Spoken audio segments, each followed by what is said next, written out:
Hello, everyone, and welcome back to Everyday English Channel with Tom and Kate. We're really happy to have you with us today. Yes, thanks for joining us. It's nice to be here again, just sitting together, taking our time and talking. It really is. How are you feeling today? Honestly, pretty good. A little tired, but in a calm way. One of those days where you're not rushing, not stressed, just moving at a normal pace. And you? I feel very similar. Nothing exciting, nothing dramatic, just a normal day.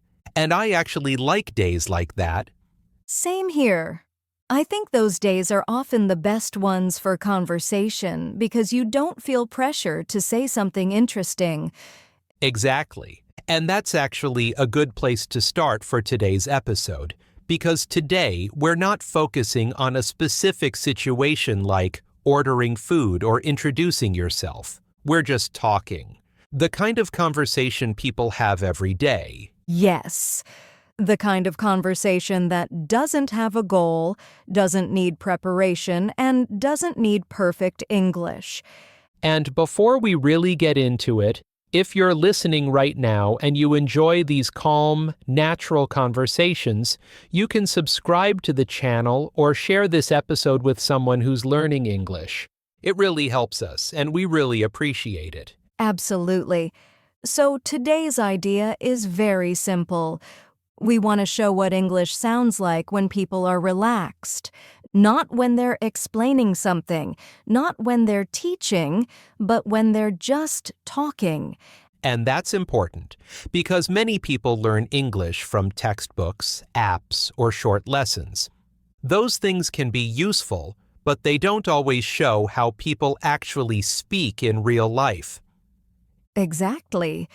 In real life, people don't speak in perfect sentences. They don't always know what they're going to say before they say it. They pause, they hesitate, they repeat themselves, and they change direction. And that's completely normal. In fact, that's what makes a conversation feel natural. I think one of the biggest sources of stress for English learners is the feeling that they need to speak perfectly, that every sentence needs to be correct, complete, and well-structured. Yes, and that pressure can make people freeze. They know the words, they understand the situation, but they're afraid of making mistakes. Exactly. And what often helps is realizing that most everyday conversations are very simple. They're about how you're feeling, what you're doing, or what's happening around you. For example, one of the most common questions you'll hear is something like, "How's your day going?" That question sounds simple, but it happens everywhere. And the good news is that the answer can be very simple too. You don't need a story, you don't need details. You can say, "It's going well," or "not bad," or "pretty good." And if you want to be a bit more honest, you can say, "I'm a bit tired," or "It's been a long day," or "I'm feeling relaxed today." Most of the time, the other person doesn't expect more than that. They're not asking for a report. They're just opening the conversation. Exactly. And that's something learners often misunderstand. They think every question needs a full answer, but in real life, short answers are very normal. And then the conversation continues naturally.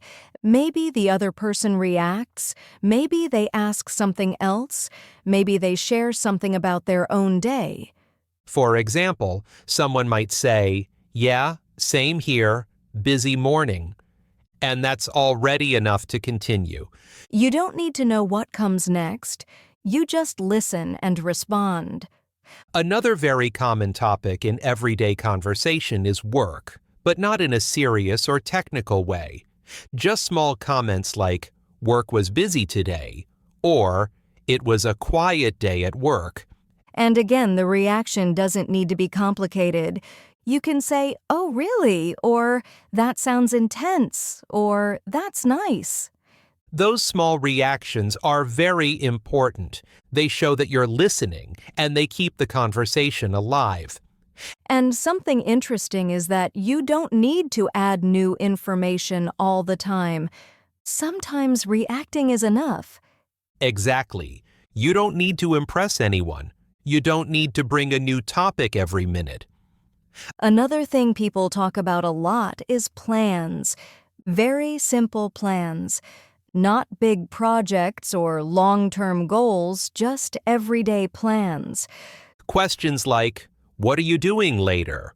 or "Do you have any plans tonight?" are extremely common. And again, the answers are usually very short. Not much. Just staying home, meeting a friend, working a bit. There's no expectation that your plans need to sound exciting. Ordinary plans are completely normal. And when someone tells you their plans, a simple reaction is enough. That sounds nice. Oh, cool. Have fun. These expressions are simple, but they're used all the time. One thing that often surprises learners is how much silence exists in real conversations. Yes. Silence makes many people uncomfortable, especially when they're speaking a foreign language. But silence is not a problem. In fact, it's a natural part of conversation. Sometimes people pause to think. Sometimes they take a sip of coffee. Sometimes they just enjoy the moment. That silence doesn't mean the conversation is failing. It just means it's human. And accepting silence can actually make speaking English much easier because you stop feeling the need to fill every second with words. Another very natural thing in English conversation is changing your sentence while you're speaking. Yes. People often start a sentence, stop, and then continue in a different way.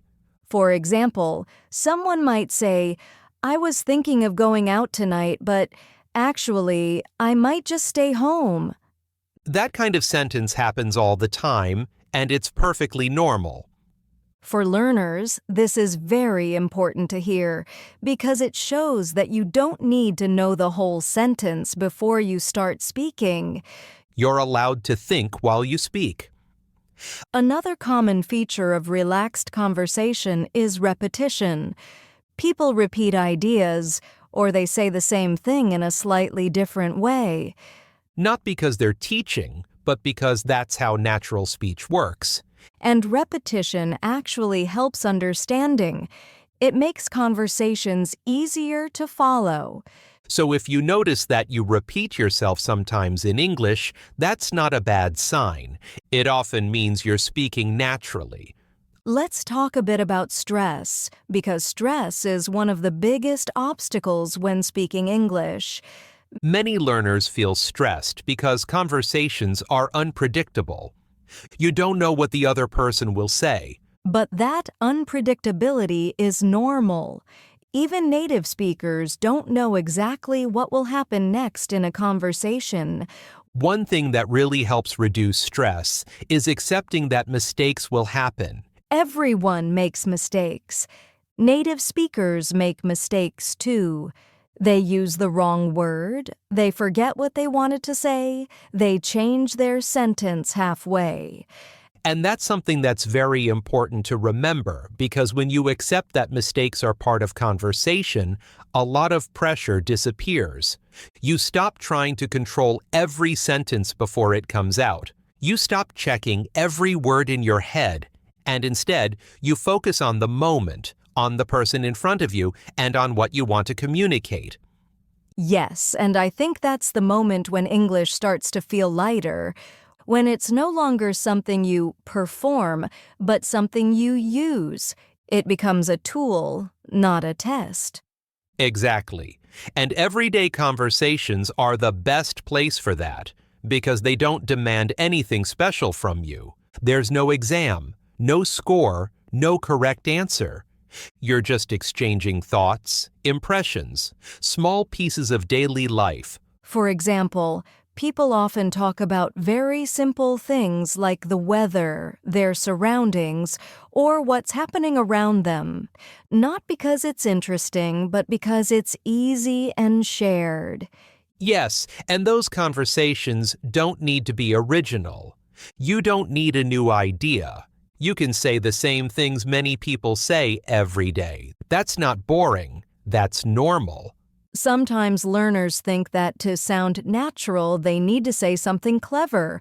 But in reality, sounding natural often means saying very ordinary things in a relaxed way. And that relaxed way comes with time. It comes from hearing English often, and from speaking it without putting too much pressure on yourself.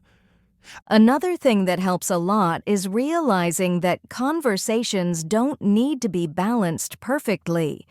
You don't need to speak the same amount as the other person. Sometimes one person talks more, sometimes the other listens more. And that changes from moment to moment. Yes, and that's very different from what people imagine when they think about speaking practice. They imagine taking turns like in a classroom. But real conversations don't work like that. In real life, someone might talk for a minute, then the other person reacts briefly, then listens again. That rhythm is very natural. And it's perfectly fine if you don't jump in immediately. You can listen, think, and then respond. Pauses are not mistakes. Silence is not failure. In fact, silence often shows comfort. It shows that the conversation doesn't need to be forced. Another thing that helps English feel more natural is accepting that conversations sometimes go nowhere. And that's okay. Not every conversation needs a conclusion. Not every exchange needs a clear ending. Sometimes you talk for a few minutes, then someone leaves, or the moment ends naturally. And that's part of everyday life. Over time, these small interactions add up. Each short conversation gives you a little more confidence. You start to notice patterns. You hear the same phrases again and again. You realize you already know how to respond. And little by little, the fear disappears. You stop thinking, what should I say? And you start thinking, what do I want to say? That shift is very important. Another thing that really helps is being kind to yourself, not judging every sentence after you say it. Many learners replay conversations in their head and focus on what they did wrong, but that doesn't help. What helps is noticing what went well. Maybe you understood everything. Maybe you made yourself understood. Maybe you stayed calm. Those things matter much more than small grammar mistakes. And native speakers are usually very forgiving. They care about communication, not perfection. If they understand you, the conversation is a success. And the more you experience that, the more confident you become. Eventually, speaking English feels less like speaking English and more like just speaking.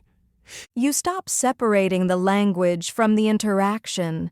You're no longer using English. You're just talking to someone.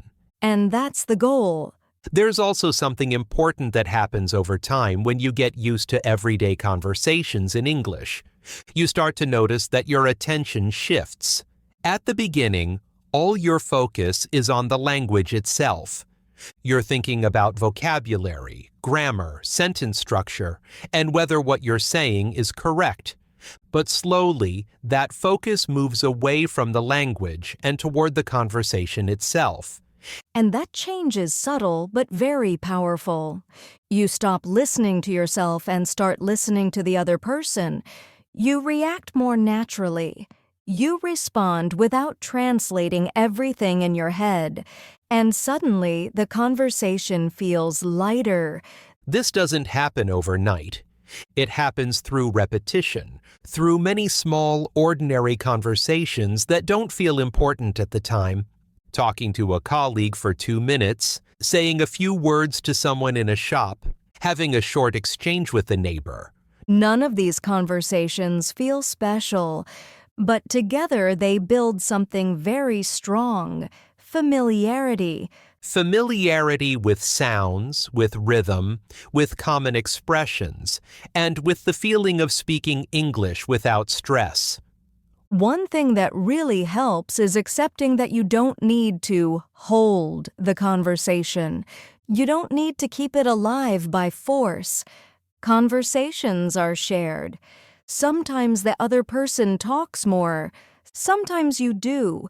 Sometimes it naturally slows down. And that's fine. Many learners feel pressure to always add something interesting, to always keep talking. But in real life, conversations breathe. They move forward, they slow down, they pause, and sometimes they end naturally. Ending a conversation is also part of everyday English, and it doesn't need to be dramatic or formal. People often end conversations very simply. Someone might say, "All right, I should get going," or "Anyway, I have to get back to work," or "It was nice talking to you." And the other person answers, "Yeah, nice talking to you too," or "See you later," or "Take care." These endings are short, polite, and very common. Another important thing to remember is that everyone has different energy levels when they speak. Some people talk a lot, some people talk less. Neither is better or worse. If you're someone who listens more, that's not a problem. Listening is a big part of communication. And often, people appreciate good listeners more than people who talk a lot. Over time, you'll also notice that you develop your own style in English. You'll have phrases you like to use, ways of reacting that feel natural to you. You don't need to copy anyone else. You don't need to sound like a native speaker from a movie or a podcast. You just need to sound like yourself in English. That's when speaking becomes sustainable, when you're not acting, not performing, not trying to be someone else. And that's why everyday conversations are so important. They allow you to be yourself. They allow you to speak without pressure, without expectation, and without a goal. And the more you experience that, the more English becomes part of your daily life, not something separate. You stop thinking, "Now I'm speaking English." You're just speaking. And that's the point where progress really shows. Another thing that changes over time is how you deal with misunderstandings. At the beginning, not understanding something can feel stressful or embarrassing. But later, it becomes normal. You accept that misunderstandings happen in every language. You ask for clarification. You smile. You move on. And conversations continue.